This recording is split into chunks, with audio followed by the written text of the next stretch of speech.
अब देखिएगा जो प्रीवियस वीडियो थी उस प्रीवियस वीडियो में आपको बताया जा चुका है कि कोई अगर हमें बेसिस दिया गया हो इनर प्रोडक्ट स्पेस का, तो ग्राम श्मिट की प्रोसेस से हम किस प्रकार से ऑर्थोगोनल बेसिस या ऑर्थोनॉर्मल बेसिस तैयार कर सकते हैं। उसी पर बेस्ड हमारी ये पहली थ्योरम है, आर्टिकल 12.9 की थ्योरम नंबर 1 है, every finite dimensional inner product space has an orthogonal basis. कोई भी अगर फाइनाइट हमें इनर प्रोडक्ट स्पेस दिया जाएगा तो उसके पास एक ऑर्थोगोनल बेसिस जो है वो जरूर होगा। अब ये बात हम प्रूव करने वाले हैं। तो जिस तरह से आपको एग्जाम्पल कराए गए थे वही एग्जाम्पल की प्रोसेस अप्लाई करके हमें ऑर्थोगोनल बेसिस जो है तैयार करना है। अब ये तो हमें पता ही है कि बेसिस जो है कोई भी फाइनाइट डायमेंशनल वेक्टर स्पेस हो तो हम पहले ही प्रूव कर चुके हैं, तो उसके पास बेसिस जो है वो जरूर होता है।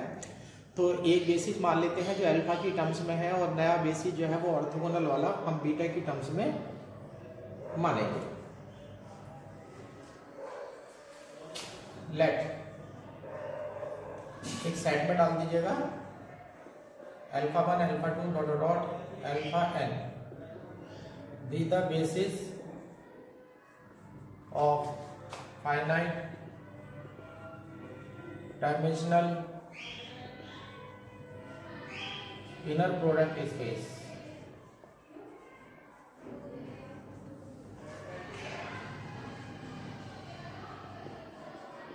VF ये हमने बेसिस तैयार कर लिया है finitely dimensional inner product space VF का। और अब orthogonal B produce orthogonal basis निकालने जा रहे हैं। बी प्रोड्यूस ऑर्थोगोनल बेसिस, अब सेट में डाल दीजिएगा beta 1 comma beta 2 dot dot beta n of VF। जो आपका इनर प्रोडक्ट स्पेस है उस BF का जो है हम एक ऑर्थोगोनल बेसिस तैयार कर रहे हैं। तो ओरिजिनल जो बेसिस है वो अल्फा की टर्म्स में है और जो हम ऑर्थोगोनल बेसिस बना रहे हैं वो बीटा की टर्म्स में है। अब यहाँ पर हम प्रोसेस अप्लाई करते हैं ग्राम श्मिट की, जिस तरह की हमने न्यूमेरिकल किए थे। तो सबसे पहले बीटा 1 तो अल्फा 1 के बराबर आ जाएगा, beta 1 is equal to alpha 1 आ जाएगा और बीटा 2 इज इक्वल टू आ जाएगा alpha 2 minus scalar product alpha 1 alpha 2 beta 1 बाहर बीटा 1 और अपॉन नॉन बीटा 1 का स्क्वायर। अब बीटा 1 वाली जो वैल्यू है वो तो अल्फा 1 वाली वैल्यू के बराबर हो जाएगी, लेकिन बीटा 2 जो है वो अल्फा 2 की हेल्प से निकलेगा। लेकिन हमारे बेसिस में प्रॉपर्टी होनी चाहिए कि ऑर्थोगोनल बेसिस होना चाहिए। तो यानी कि बीटा 1 और बीटा 2 अगर ऑर्थोगोनल है तो स्केलर प्रोडक्ट करके इसका आंसर जो है वो 0 आना चाहिए। अब नेक्स्ट लाइन में हम प्रूव करने वाले हैं कि बीटा 1 और बीटा 2 जो है वो ऑर्थोगोनल की प्रॉपर्टी रखने चाहिए। अब ये ऐसे लिख लेते हैं, चूंकि स्केलर प्रोडक्ट में आप डाल दीजिएगा beta 2 comma beta 1,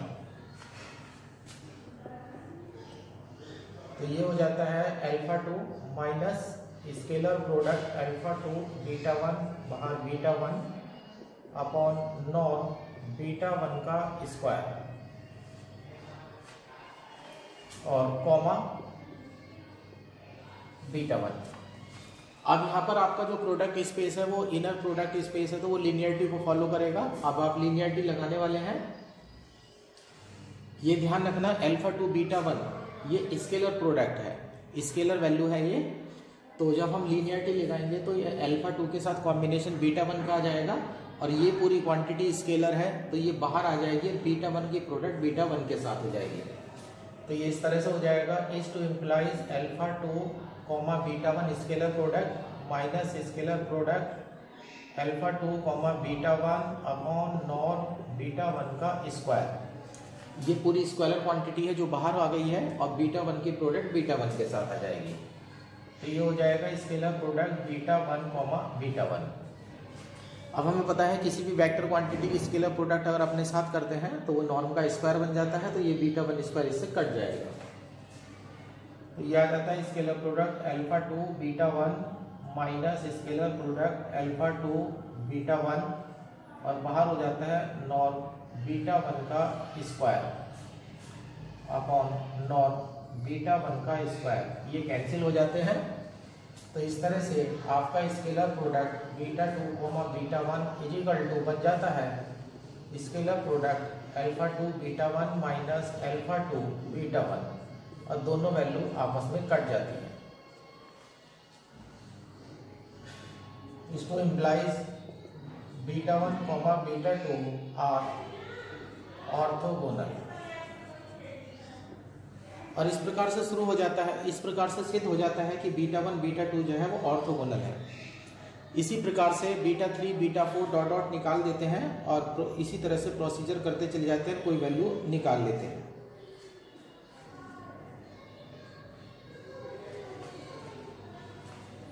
proceeding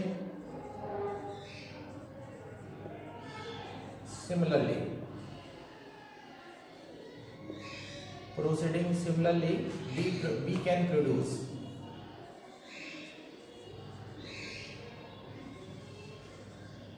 we can produce beta 1 beta 2 dot dot. Suppose कर लीजिएगा बीटा के तक की वैल्यू आप निकाल चुके हैं। बीटा 1 आ गया, बीटा 2 आ गया, फिर इसी तरह से बीटा 3 आ जाएगा, फिर बीटा 4 आ जाएगा। डॉट डॉट करके प्रोसीजर को जब आगे बढ़ाते चले जाएंगे तो आप बीटा के तक की बेसिस निकाल सकते हैं। अब बीटा के बाद नया वेक्टर प्रोड्यूस करने जा रहे हैं बीटा के प्लस 1। नाउ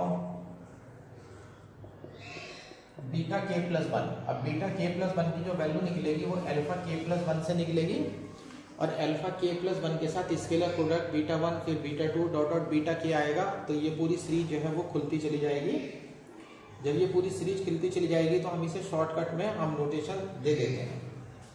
हम इसकी नोटेशन दे देते हैं माइनस समीशन, यहाँ डाल देते हैं j इक्वल टू 1 से k तक, यहाँ स्केलर प्रोडक्ट डाल देते हैं alpha k plus 1 comma beta j और बाहर बीटा j और अपॉन डिनोमिनेटर में आ जाता है नॉर्म बीटा j का स्क्वायर।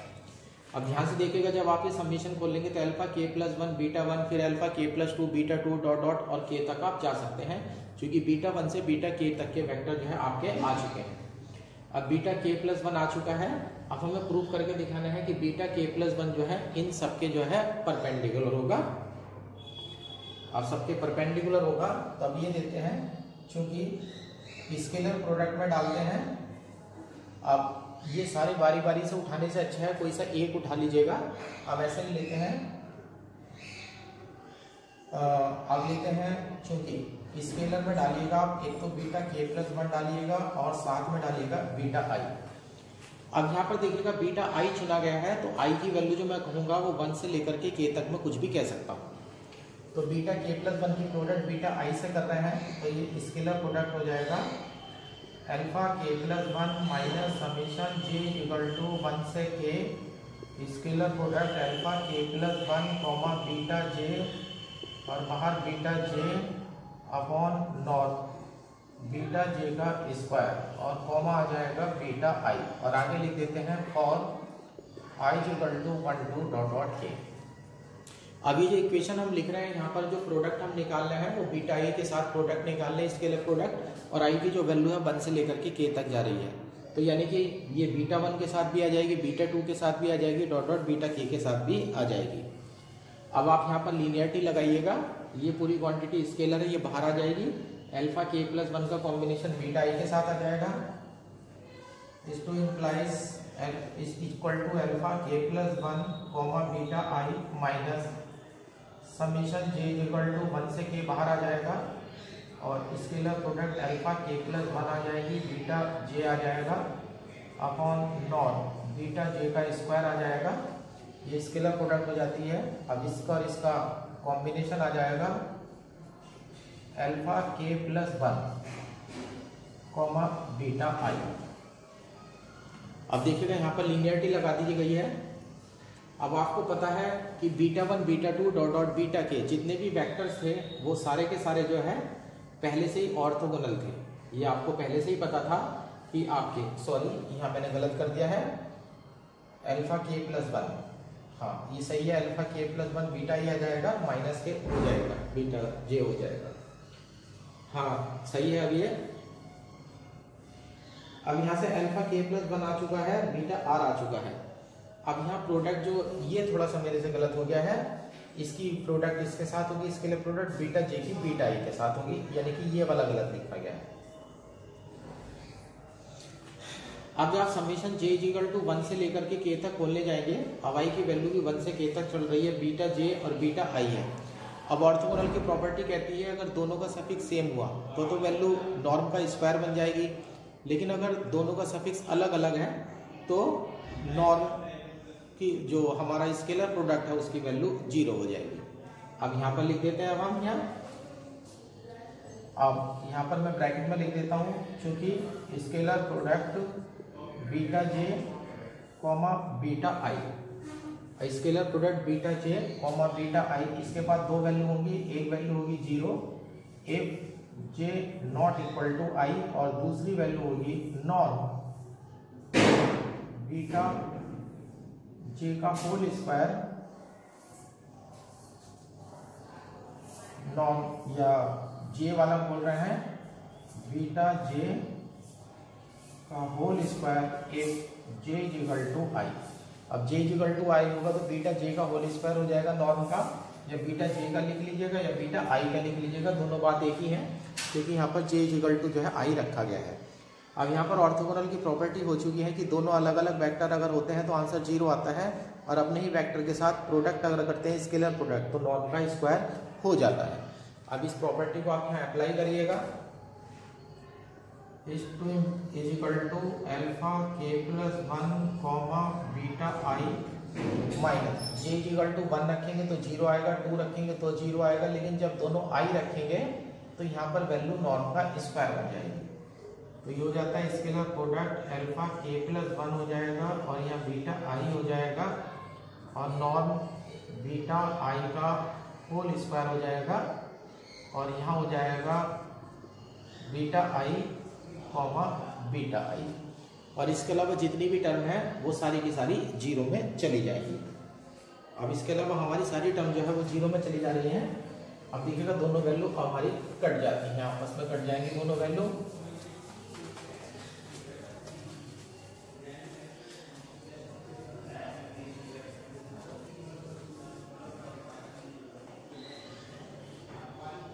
अब यहाँ पर ये नॉर्म बीटा आई का स्क्वायर हो जाएगा, is equal to scalar product alpha k plus 1 comma beta I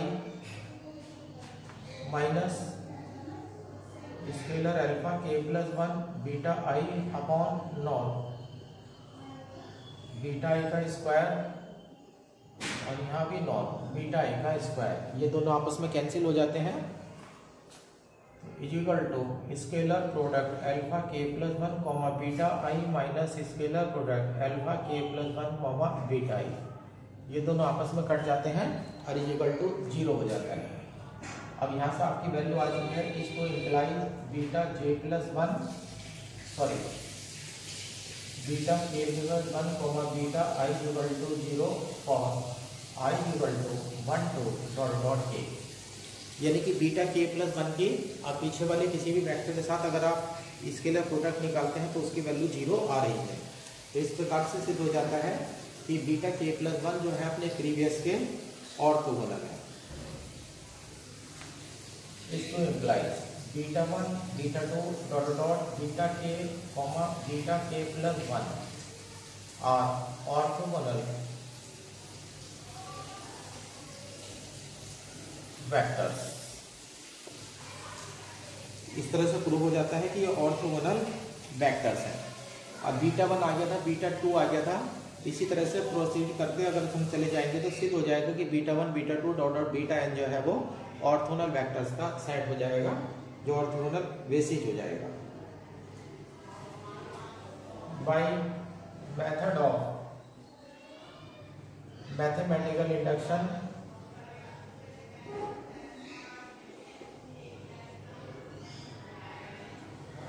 by method of mathematical induction B can generate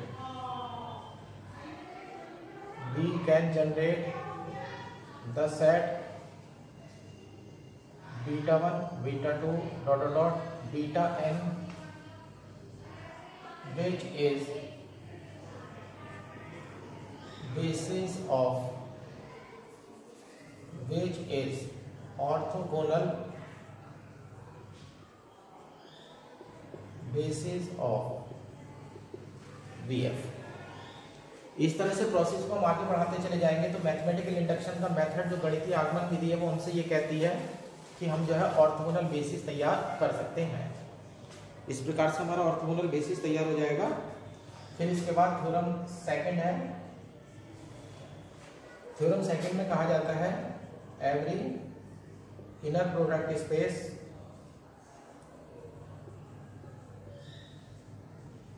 has orthonormal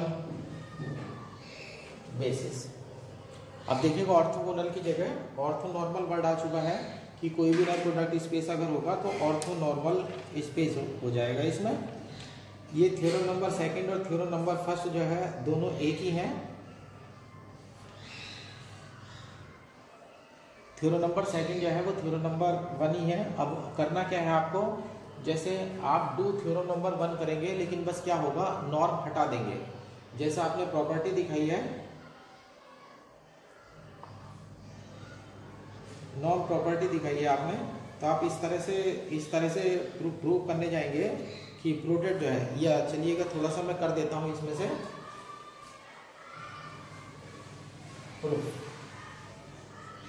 late ऐसे ले लेते हैं alpha 1 alpha 2 dot dot alpha n be the basis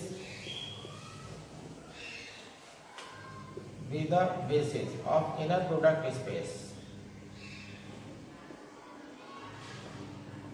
BF। मान लेते हैं इस inner product space BF का जो है ये बेसिक है। ये बेसिक इनर प्रोडक्ट स्पेस का मान चुके हैं। अब बीटा वाला तो हमने ऑर्थोगोनल लिया था, है ना, बीटा वाला ऑर्थोगोनल लिया था। अब हम ऑर्थोनॉर्मल लेने वाले हैं। अब ऐसे कर लेते हैं, late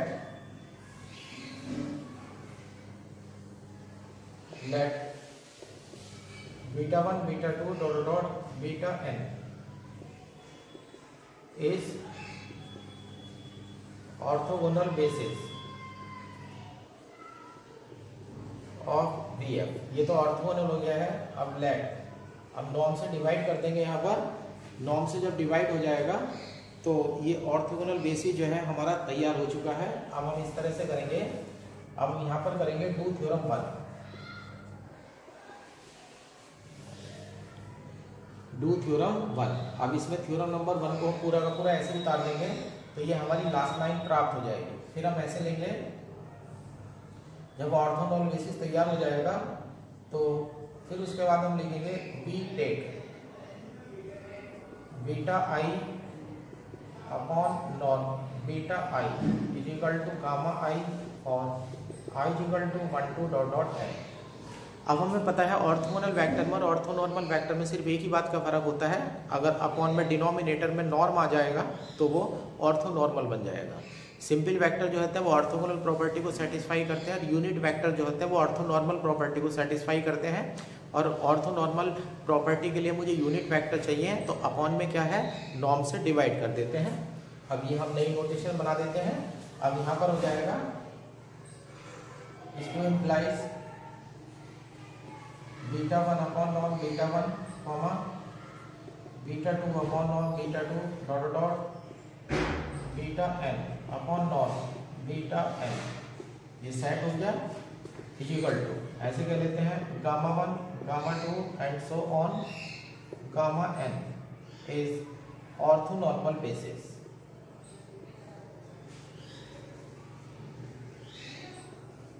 orthonormal basis of BF। जिस तरह से हमने क्वेश्चन करे थे, जिस तरह से क्वेश्चन आपको बताए गए थे कि सबसे पहले आप ऑर्थोगोनल बेसिस तैयार करेंगे, उसके बाद नॉर्म से डिवाइड कर देंगे तो आपका ऑर्थोनॉर्मल बेसिस जो है वो तैयार हो जाएगा। इसी तरह से हमने अपने आर्टिकल को यानी कि इस थ्योरम को भी किया गया। तो कोई भी थ्योरम अगर हम करने जाते हैं तो वो थ्योरम दो तरह से हो जाती है। एक ये है कि वो थ्योरम जो है वो ऑर्थोगोनल के लिए कही जाएगी, अगर ऑर्थोगोनल के लिए कही जाइए तो बीटा में डाल दीजिएगा, और जब ऑर्थोगोनल आ जाएगा तो नॉर्म से डिवाइड करने के बाद आप उसे ऑर्थो नॉर्मल में कन्वर्ट कर सकते हैं। तो यानी कि एक ही थ्योरम जो है वो दो जगह यूज हो सकती है।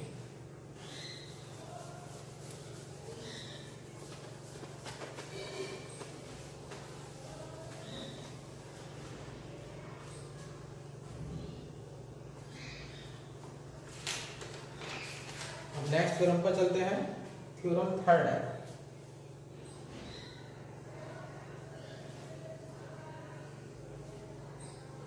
थ्योरम थर्ड है, let u equal to alpha 1 alpha 2 dot dot alpha m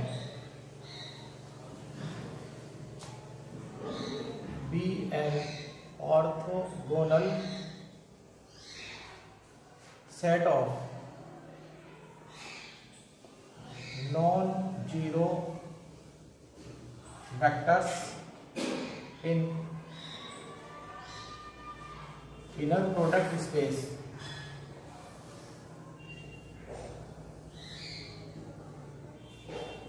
BF। ये ऑर्थोगोनल का है। If a vector if beta belongs to B,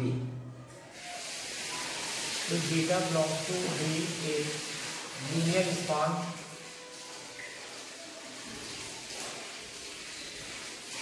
of U, then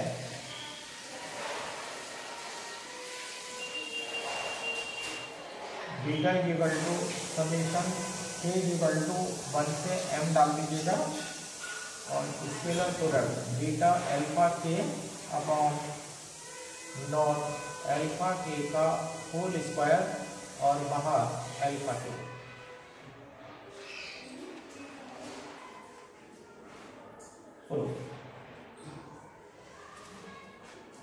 अब हमसे इस थ्योरम के लिए कहा गया है कि let u is equal to alpha 1 alpha 2 dot dot alpha m be an orthogonal set of non zero vectors. इसमें कोई नल वेक्टर्स नहीं है और सारे के सारे ऑर्थोगोनल वेक्टर्स हैं in product space. If beta belongs to B, अगर बी का कोई हम एलिमेंट लेते हैं is linear span of U, और शर्त यह है कि बीटा जो है वो यू का लीनियर स्पान होना चाहिए, यानी कि यू वाले वेक्टर का जब लीनियर कॉम्बिनेशन आप लीनियर कॉम्बिनेशन आप तैयार करेंगे तो आपको बीटा प्राप्त हो जाएगा। तब आपको दिखाना है then beta is equal to summation k is equal to 1 to m beta alpha k upon norm alpha k का होल स्क्वायर। अब यहाँ पर दिखाना है, तो अब हमसे कहा गया है कि बीटा जो है u के वेक्टर का लीनियर कॉम्बिनेशन है। अगर वो u के वेक्टर का लीनियर कॉम्बिनेशन है तो हम इसे u के वेक्टर के लीनियर कॉम्बिनेशन में खोल देंगे। लीनियर कॉम्बिनेशन में खोलने के लिए हमें पता है कि फील्ड के एलिमेंट से मल्टीप्लाई करनी होती है। तो जब हम फील्ड के एलिमेंट से मल्टीप्लाई करने जाएंगे तो वो फील्ड के एलिमेंट हमारा ये आएगा, ये वाली जो क्वांटिटी है, जिस स्केलर क्वांटिटी से हम मल्टीप्लाई करेंगे तो वो स्केलर क्वांटिटी हमारी ये प्राप्त हो जाएगी। अब ये ले लेते हैं, given that beta belongs to LU। अब बीटा जो है LU से संबंध रखता है, यानी कि U के वेक्टर का लीनियर कॉम्बिनेशन जो है हमारा बीटा बन जाएगा। इसको इम्प्लाइज यहाँ से बीटा इक्वल टू ले लेते हैं C1 alpha 1 plus C2 alpha 2 plus dot dot CM alpha m is equal to summation डाल लेते हैं I is equal to 1 to m CI alpha I where C1 C2 dot dot CM belongs to F, और ये जितने भी element हैं ये field से आए हैं। अब इसे हम इक्वेशन नंबर 1 डाल देते हैं। अब हमें CI की वैल्यू इन दोनों की कंपेयर करिएगा। अब CI की वैल्यू हमें ये लानी है। अब समीशन है तो वो I के रिप्रेजेंटेशन में भी रख सकते हैं, K के रिप्रेजेंटेशन में भी रख सकते हैं। तो यहाँ पे हो जाता है तो जी। अब स्केलर प्रोडक्ट लीजिएगा बीटा कॉमा अल्फा k, कोई वेक्टर अल्फा k चुन लीजिएगा उसमें से, अब इसकी स्केलर प्रोडक्ट लीजिएगा तो ये हो जाता है summation I equal to 1 to m हो जाएगा CI alpha I comma alpha k। अब यहाँ पर आप लीनियरिटी की प्रॉपर्टी लगाइएगा, क्योंकि आप इनर प्रोडक्ट स्पेस में है तो यहाँ स्केलर CI है, बाहर आ जाएगा summation I equal to 1 to m हो जाएगा, सी आई बाहर आ जाएगा और स्केलर में हो जाएगा अल्फा ही अल्फा के।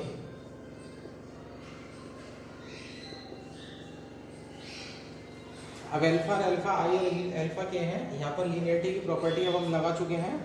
अब यहाँ पर हमें पता है कि ऑर्थोगोनल सेट में जो है अगर किसी और के साथ डालेंगे तो वो जीरो हो जाएगा। अब आई इक्वल टू खोलने वाले हैं। अब यहाँ पर ब्रैकेट में लिख देते हैं, क्योंकि scalar product alpha I comma alpha k equal to zero हो जाएगा, एक आई नॉट इक्वल टू के होगा और ये हो जाएगा नॉट अल्फा के का स्क्वायर, एक आई इक्वल टू के होगा। तो अब यहाँ पर ये प्रॉपर्टी लगा देते हैं। जब हम सबमिशन खोलने का नंबर लाते हैं, यहाँ पर सबमिशन खोलने का नंबर लाते हैं तो आई की जगह जब 1 रखेंगे तो अल्फा 1 अल्फा के हो जाएगा, जीरो हो जाएगा। अल्फा 2 अल्फा के रखेंगे तो जीरो हो जाएगा। लेकिन जब आई की जगह के रखेंगे तो ये हो जाएगा नॉर्म अल्फा के का होल स्क्वायर। अब यहाँ पर हो जाता है imply scalar product beta alpha k is equal to, अब सिग्मा खुल चुका है, सारे पद जीरो में चले जाएंगे और एक पद में वो आएगा जिसमें आई की जगह के रखा जाएगा। तो सी के स्केलर प्रोडक्ट और यहाँ स्केलर प्रोडक्ट की वैल्यू आ जाएगी नॉर्म अल्फा के का स्क्वायर। इसको इम्प्लाई सी के इक्वल टू आ जाता है स्केलर प्रोडक्ट बीटा अल्फा के अपॉन नॉर्म अल्फा के का स्क्वायर। ये सी के की वैल्यू आ गई है। अब सी के की वैल्यू है तो इसे इक्वेशन नंबर 1 में रख देते हैं। इक्वेशन 1 तो बीटा इज इक्वल टू, यहाँ समीशन आई लग रहा है तो आई की जगह के कर दीजिएगा। समीशन के इक्वल टू 1 to m सी के अल्फा के और इक्वल टू समीशन के इक्वल टू 1 से m सी के की value scalar product beta comma alpha के बाहर अल्फा के अपॉन नॉर्म अल्फा के का स्क्वायर। और इस प्रकार से थ्योरम नंबर 13 जो है, थ्योरम नंबर 3 जो है वो आपकी पूरी हो जाती है। अब आपको अभी पीछे ही आपको बताया था कि दो थ्योरम जो है बिल्कुल एक जैसी चलेंगी। ऑर्थोगोनल के लिए थ्योरम अगर है तो वो ऑर्थोनॉर्मल के लिए भी थ्योरम होगी। अब देखिएगा यहाँ पर थ्योरम नंबर 4 है। थ्योरम नंबर 4 में है let U is equal to, अब यहाँ ऑर्थोगोनल है, ऑर्थोगोनल की जगह ऑर्थो नॉर्मल कर देता हूँ। अब ऑर्थो नॉर्मल जो सेट लिया गया है वो ऑर्थो नॉर्मल वेक्टर्स का लिया गया है। और आपको पता है ऑर्थो नॉर्मल वेक्टर्स में जो है यूनिट वेक्टर्स रहते हैं और यूनिट वेक्टर्स वो होते हैं जिनका मोड 1 होता है, यानी कि हमारे हिसाब से हर नॉर्म की जो वैल्यू है वो 1 होनी चाहिए। अब यहाँ पर है बाकी सब ऐसा कैसे ही रहेगा और यहाँ पर ये प्रॉपर्टी हो जाएगी। यहाँ पर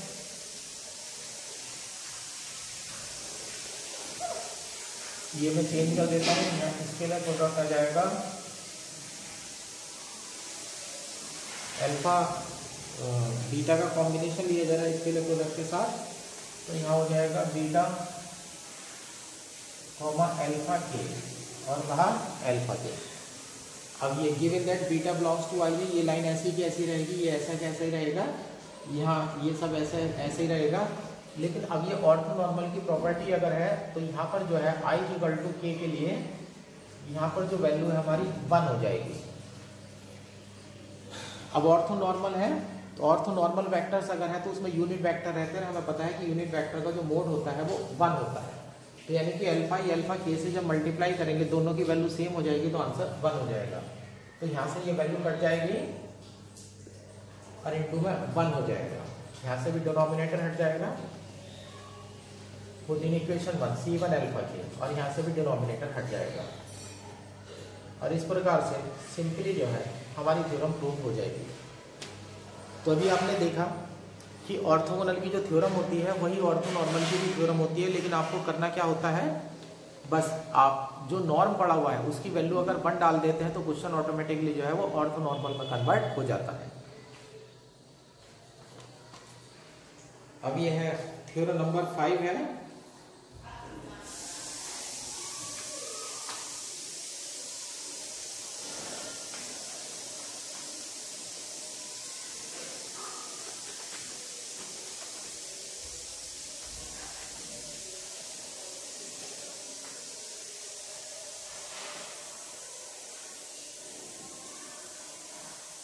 Theorem 5. Any orthonormal set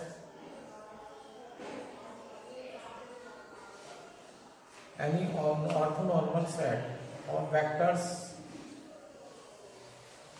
in inner product space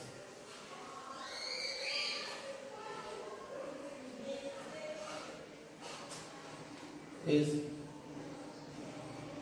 linearly independent.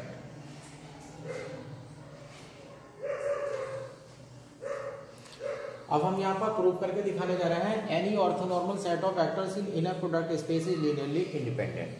अब आपको पहले से ही पता है, इतने दिनों से आप LI और LS तो करते ही जा रहे थे। अब हम ये देने जा रहे हैं कि कोई भी ऑर्थोनॉर्मल का सेट अगर होगा तो वो जो वेक्टर्स होंगे वो लीनियरली इंडिपेंडेंट होते हैं। और लीनियरली इंडिपेंडेंट को आप पता ही है, स्केलर से मल्टीप्लाई करके जब आप नल वेक्टर के इक्वल रखेंगे तो मल्टीप्लाई करने वाले सारे जीरो होने चाहिए। छोटी सी थ्योरम है,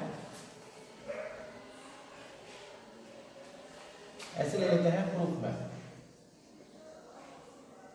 लेट U इक्वल टू मान लेते हैं α1 α2 डॉट डॉट αm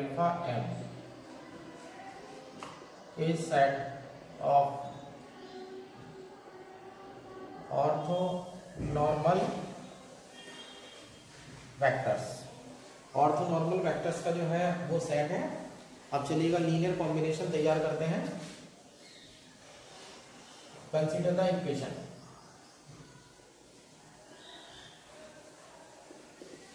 फील्ड के एलिमेंट करिएगा a1 α1 plus a2 α2 plus dot dot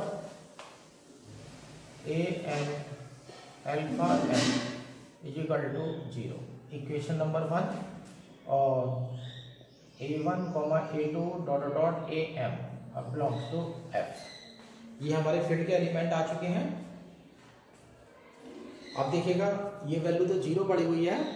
अब स्केलर प्रोडक्ट निकालने जा रहा हूं मैं, क्योंकि स्केलर प्रोडक्ट में a1 α1 plus a2 α2 plus dot dot am αm और कॉमा में डाल दीजिएगा कुछ भी। अब इसमें से कोई सा ही वेक्टर ले सकते हैं, तो यहाँ पर मैं डाल देता हूँ अल्फा के। अब ये पूरी वाली जो वैल्यू है ये यहाँ से 0 आ रही है, तो ये 0 हो रही है, तो स्केलर प्रोडक्ट हो जाएगा 0 अल्फा के। अब यहाँ पर डाल देते हैं for k equal to 1 to dot dot m। अब k की जो वैल्यू होती है वो 1 से लेकर के m तक कुछ भी हो सकती है। अब यहाँ पर हम लेने जाएंगे, अब अल्फा k लेने जा रहे हैं तो k इक्वल टू 0 हो जाता है। अब यहाँ पर लीनियरिटी लगा दीजिएगा। स्केलर α1 बाहर हो जाएगा, α1 α2 हो जाएगा, अल्फा k हो जाएगा plus a2 scalar α2 alpha k हो जाएगा प्लस डॉट डॉट और यह एक स्केलर डाल दीजिएगा a के। स्केलर प्रोडक्ट अल्फा k हो जाएगा plus dot dot am alpha k। अब राइट में 0 है तो 0 से स्केलर प्रोडक्ट करके हमेशा 0 आता है। अब ये वैल्यू हो जाती है। अब यहाँ पर फार्मूला लगा देते हैं। ऑर्थोनॉर्मल है तो किसी और के साथ प्रोडक्ट करेंगे स्केलर तो वो 0 में चली जाएगी, और अपने के साथ करेंगे तो वो 1 आ जाएगी। अब चूंकि यहाँ प्रॉपर्टी लगा देते हैं scalar alpha alpha k equal to 0 if i not equal to k और 1 if i इक्वल टू के। अगर दोनों सेम है तो ऑर्थोनॉर्मल की प्रॉपर्टी के अनुसार वो वैल्यू 1 हो जाएगी। तो यहाँ पर आ जाइएगा, ये वाला जो है वो 1 में चला जाएगा और बाकी सारे 0 में चले जाएंगे। तो इस to implies a k into 1 is equal to 0 for k is equal to 1 to dot dot m। इस to implies a k is equal to 0 for k is equal to 1 to dot dot m। इस to implies a1 is equal to a2 dot dot am is equal to 0। अब इस प्रकार से देखिएगा समीकरण number 1 में, equation number 1 में जितने भी आपने स्केलर्स लिए थे वो मल्टीप्लाई करने वाले सारे स्केलर जो है वो 0 में जा चुके हैं, सारे के सारे 0 में जा चुके हैं। तो ये प्रूव हो जाता है कि U जो है वो सेट ऑफ LI वेक्टर्स है by equation 1। It implies U is set of LI vectors. इस प्रकार से सिद्ध हो जाता है कि यू जो हमारा सेट लिया गया था वो सेट ऑफ एलाई वेक्टर्स था। अब उसके बाद थ्योरम नंबर 6 आती है, लेट U इक्वल टू है alpha 1 alpha 2 dot dot alpha m is orthonormal set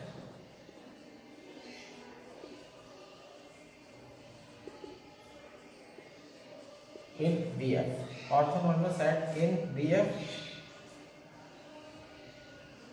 then for beta belongs to B। अब यहाँ पर वेक्टर स्पेस का कोई एलिमेंट ले रहे हैं, then beta belongs to B, which to implies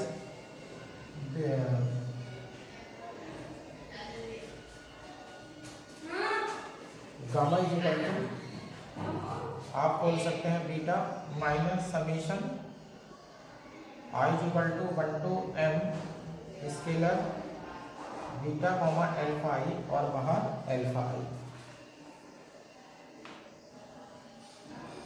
ये है।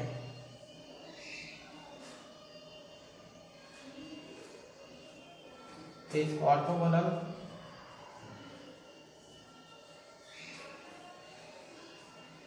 is orthogonal to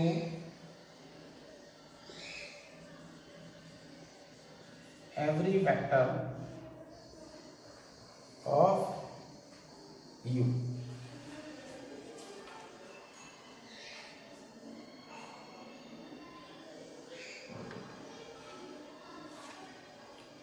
Every vector of U and consequently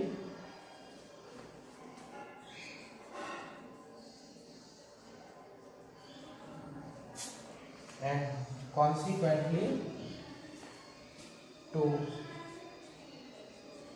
subspace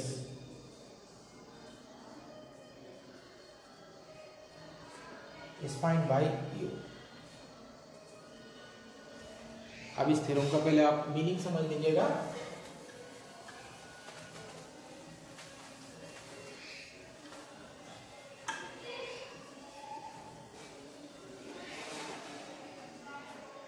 अब देखिएगा ये U एक सेट है हमारे पास, एक ऑर्थोनॉर्मल सेट इन BF। इसमें जो वेक्टर्स है वो ऑर्थोनॉर्मल की प्रॉपर्टी को फॉलो करते हैं, therefore beta belongs to B। और B का कोई वेक्टर अगर हम बीटा लेते हैं तो इज टू इम्प्लाइज, अब हम एक वेक्टर बीटा और इनकी हेल्प से गामा तैयार कर सकते हैं ग्राम श्मिट की प्रोसेस से। अब ये कहना है is orthogonal to every vector of U, और ये प्रूव करके दिखाना है कि ये वाला जो वेक्टर है गामा वाला is orthogonal to every vector of U, U के हर वेक्टर के साथ ऑर्थोगोनल होगा। एंड फिर आगे लिखा हुआ and consequently to subspace spanned by U। जब ये प्रूव हो जाएगा कि जो गामा वाला वेक्टर है वो U के हर वेक्टर के साथ ऑर्थोगोनल की प्रॉपर्टी रखता है, तो इससे ऑटोमेटिकली सिद्ध हो जाएगा कि U के लीनियर कॉम्बिनेशन से अगर कोई भी वेक्टर आप तैयार करेंगे तो वो उनके साथ भी ऑर्थोगोनल की प्रॉपर्टी रखेगा। तो ये बात सिद्ध हो जाएगी consequently to the subspace spanned by U। क्योंकि किसी भी सेट का जो सब स्पेस बनाया जाता है वो उसके लीनियर कॉम्बिनेशन से प्राप्त होता है, और जब आपका गामा वाला वेक्टर हर अल्फा वाले वेक्टर के परपेंडिकुलर हो जाएगा, तो यानी कि U के हर वेक्टर के परपेंडिकुलर हो जाएगा, तो U के जितने भी सब स्पेस बनेंगे उसके भी वो ऑटोमेटिकली परपेंडिकुलर हो जाएगा। ये बात हमें सिद्ध करके दिखानी है। अब इसमें ये ले लेते हैं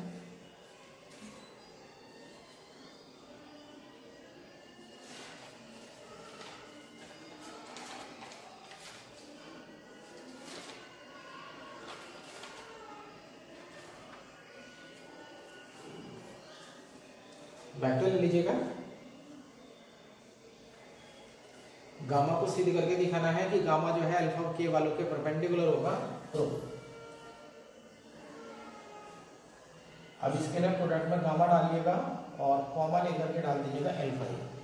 गामा की स्केलर प्रोडक्ट आप अल्फा के साथ लेंगे, गामा की वैल्यू डाल दीजिएगा beta minus summation i equal to 1 to m scalar beta comma alpha i, बाहर अल्फा आई और यहाँ अल्फा के।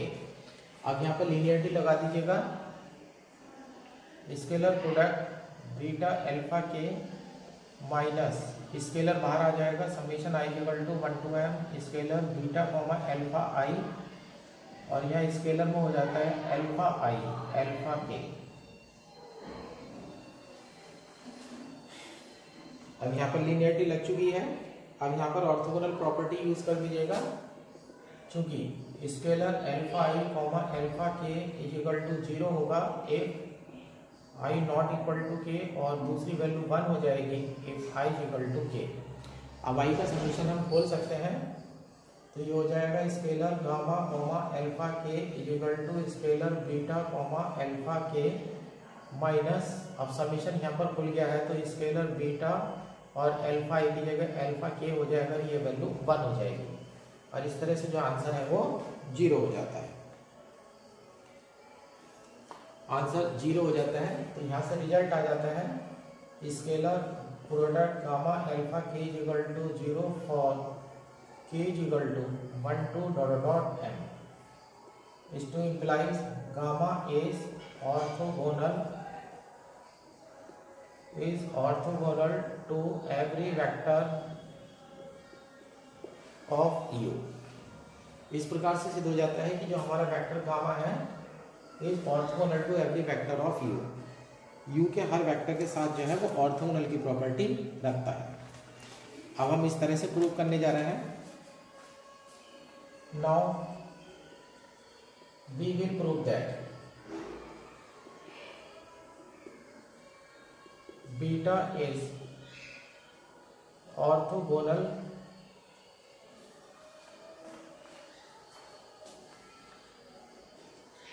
Beta is orthogonal to subspace span by U, यानी कि यू के फैलाव से जो भी सब स्पेस प्राप्त होगा हमारा गामा वाला वेक्टर उससे भी ऑर्थोगोनल होगा। और आप ये कह सकते हैं,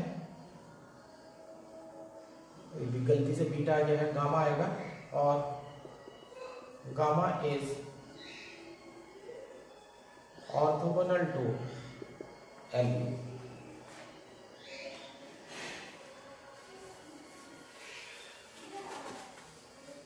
गामा जो है एल यू के ऑर्थोगोनल होगा।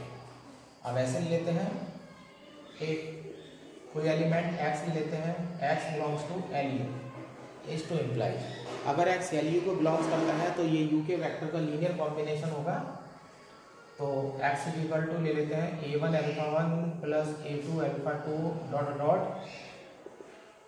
Plus am alpha. अब इस तरह से जो हमारा x जो है वो तैयार हो जाता है। इसे शॉर्टकट में लिख सकते हैं summation i equal to 1 to m a i alpha i। अब हम प्रूव करके दिखाएंगे जो गामा वाला वेक्टर होगा वो इसके ऑर्थोगोनल परपेंडिकुलर होगा। चूंकि स्केलर प्रोडक्ट में डाल दीजिएगा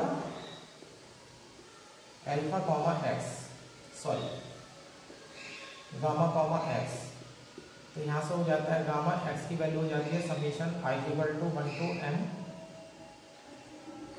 a i अल्फा i। अब यहाँ पर स्केलर बाहर आ रहा है। अब ध्यान रखिएगा, जब नॉर्म की प्रॉपर्टी बताई गई थी आपको, नॉर्म की प्रॉपर्टी सिखाई गई थी, तो ये सिखाया गया था कि पहले वाले में से स्केलर अगर बाहर आता है तो वो ऐसा कैसे ही आएगा, लेकिन बाद वाले में से स्केलर बाहर आएगा तो वो बार लेकर के आएगा।